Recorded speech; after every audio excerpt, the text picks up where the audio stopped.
તો મુશળધાર વરસાદને લઈને સરકાર પણ એલર્ટ મોડ ઉપર છે। મુખ્યમંત્રી ભૂપેન્દ્ર પટેલે સ્થિતિનો તાગ મેળવ્યો। વરસાદ પ્રભાવિત જિલ્લા કલેક્ટર્સ સાથે ફોન પર વાતચીત કરી છે। કલેક્ટર્સ સાથે વાત કરીને સ્થિતિનો તાગ મેળવ્યો છે।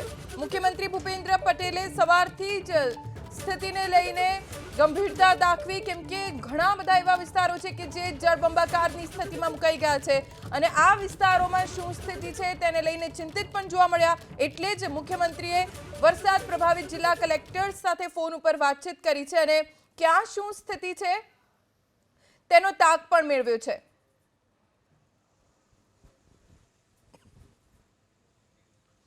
દક્ષિણ ગુજરાતમાં ખૂબ વરસાદ પડ્યો છે। ખાસ કરીને વલસાડ, તાપી, નવસારી, સુરત, નર્મદા, આ તરફ પંચમહાલના જિલ્લામાં પણ ઘણો વરસાદ વરસ્યો છે। જળબંબાકારની સ્થિતિ સર્જાઈ છે, જેથી વરસાદ પ્રભાવિત આ જિલ્લાઓના કલેક્ટર્સ સાથે ટેલિફોનિક વાતચીત કરીને સ્થિતિની વિગતો મેળવી।